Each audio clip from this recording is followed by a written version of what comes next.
Hi sa lahat. Kasama mo Guru Markets. Magsimula tayo sa pangkalahatang data tungkol sa kumpanya. Kaunti pa ay titingnan natin ang bawat parameter ng mas detalyado. Kung gusto mo, maaari mo itong i-pause. Iminumungkahi naming tingnan ang bawat parameter ng organisasyong pinag-aralan ng mas maingat. Ngayon ay titingnan natin ang kasalukuyang mga pangunahing tagapagpahiwatig ng organisasyon. Montauk Renewables, ticker, LLA. Ginawa ang pagsusuring ito gamit ang kasalukuyang data simula noong Mayo 11, 2025. Sa pamamagitan ng pag-uri Guru Markets Corporation Montauk Renewables Inc. na bibilang sa subkategory. Green Energy, 45 kumpanya ang lumahok sa paghahambing na medyo kinatawan. Hanapin ang mga desisyon sa order sa dulo ng video na ito. Ang kabuang resulta para sa kumpanya ay ang mga sumusunod, 7 sa 10 puntos.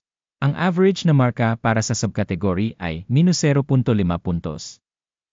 Kung titignan mo ng malawak sa loob ng merkado sa kabuuan, nakikita namin na ang average na rating para sa buong merkado sa kabuuan ay 1.7 puntos.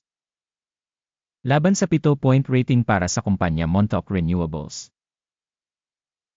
Paghahambing ng paggalaw ng presyo ng stock ng isang kumpanya Montauk Renewables Inc. at mga subkategory na kumpanya. Nakikita natin na sa nakalipas na 12 buwan ang mga pagbabahagi Montauk Renewables nagpakita ng dynamics na -56.5%. Kumpara sa dynamics ng presyo para sa subkategory, -1.1%. Hindi ito nangangahulugan ng anumang bagay para sigurado, ngunit ito ay nagkakahalaga ng pagkuha ng pansin ng market capitalization ng kumpanya Montauk Renewables nagkakahalaga ng $0.3 bilyong dolyar. Na may market capitalization na $62 bilyon, ang subkategory ay nagkakahalaga ng $1.5 bilyon. Montauk Renewables nagkakahalaga ng 0.48% at isa sa napakaliit na kumpanya sa subkategory. Ang halaga ng libro ng kumpanya ay $0.26 bilyon. Na may subkategory na capitalization na $40 bilyon. Montauk Renewables umabot sa 0.647%. Sa pamamagitan ng paghahambing ng mga bahagi ng market at balance sheet capitalization, makikita natin ang mga sumusunod. Ibahagi Montauk Renewables sa subkategory sa kaso ng market capitalization assessment ay 0.48%. Ang book value ay 0.647%. Na 35% mas mataas kaysa sa market value share. Pagtatasa ng bahagi ng kumpanya sa market at capitalization ng balance sheet ng subkategory, mabuti 1 point. Ang mga pananagutan sa pananalapi ng organisasyon ay nagkakahalaga ng $0.05 bilyon. Ang utang sa halaga ng libro ay 22.7% ng kapital. Rating ng pananagutan sa pananalapi ng kumpanya, mabuti 1 puntos. Ang price-to-earnings ratio ng kumpanya ay 40.3.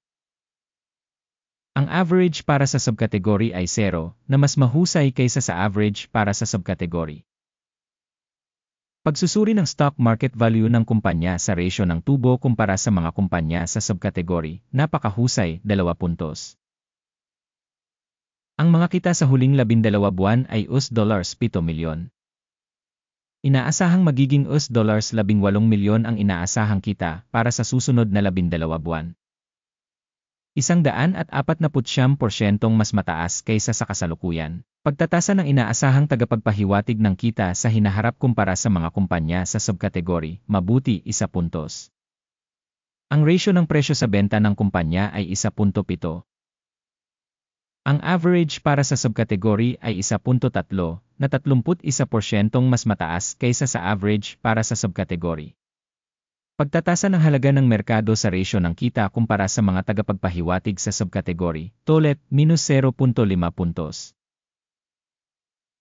Ang kita sa huling 12 buwan ay $180 milyon.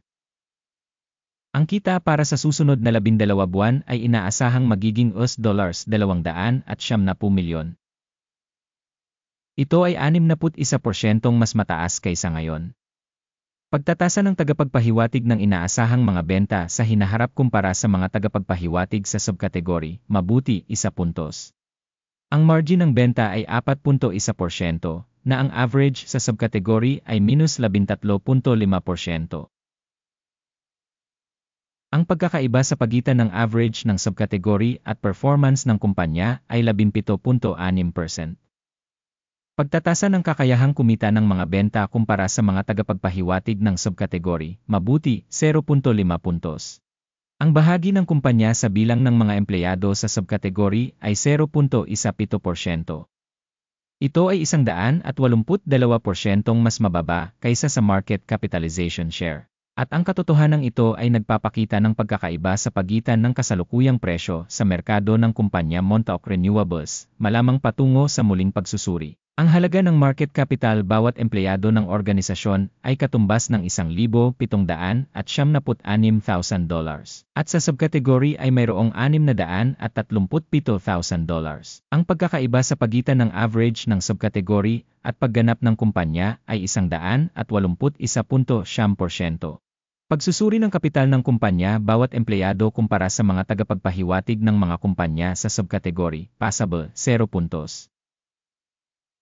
Ang halaga ng kita sa bawat individual na empleyado ng kumpanya ay $44.600. Ang average sa subkategory ay -$64,700.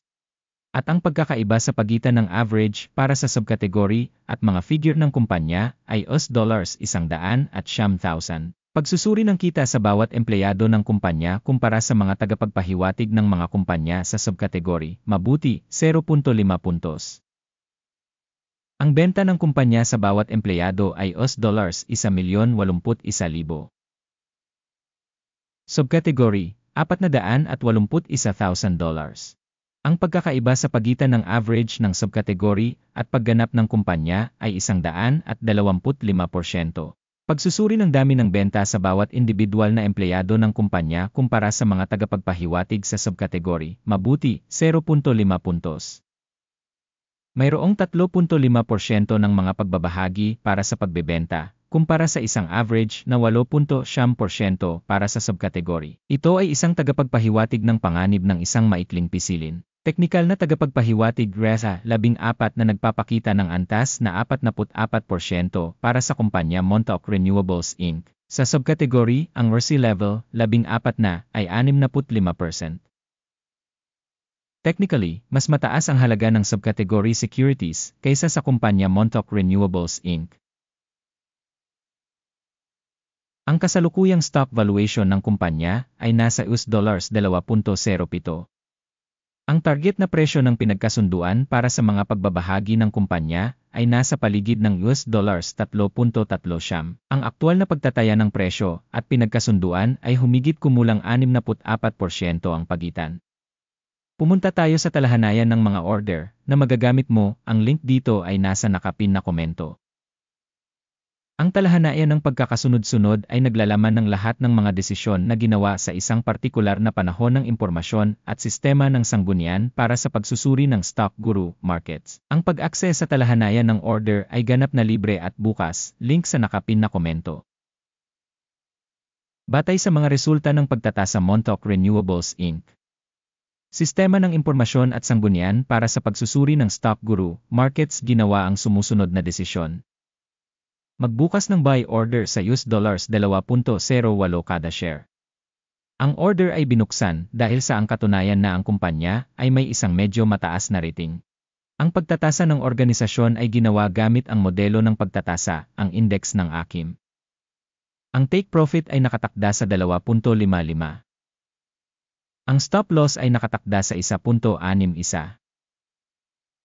Sakaling hindi isinara ang order sa pamamagitan ng take profit o stop loss. Pagkatapos ay otomatikong naayos ang deal sa pagtatapos ng kalakalan sa Hunyo 18, 2025 o sa huling araw ng trabaho bago ang petsang ito. Ticker, VASA ay isang countervailing sell order. Ang video sa pagkakasunod-sunod ng balanse ay naipublish na sa channel na ito. Kapag ang isa sa mga order ay sarado, ang pangunahing o pagbabalanse Ang kabaligtaran na pagkakasunod-sunod ay naayos sa kasalukuyang antas. Salamat sa lahat sa panonood ng video na ito at sa paggamit ng impormasyon at reference system mula sa Guru Markets. Kayong lahat ay tunay na pinakamagaling na madla sa buong planeta.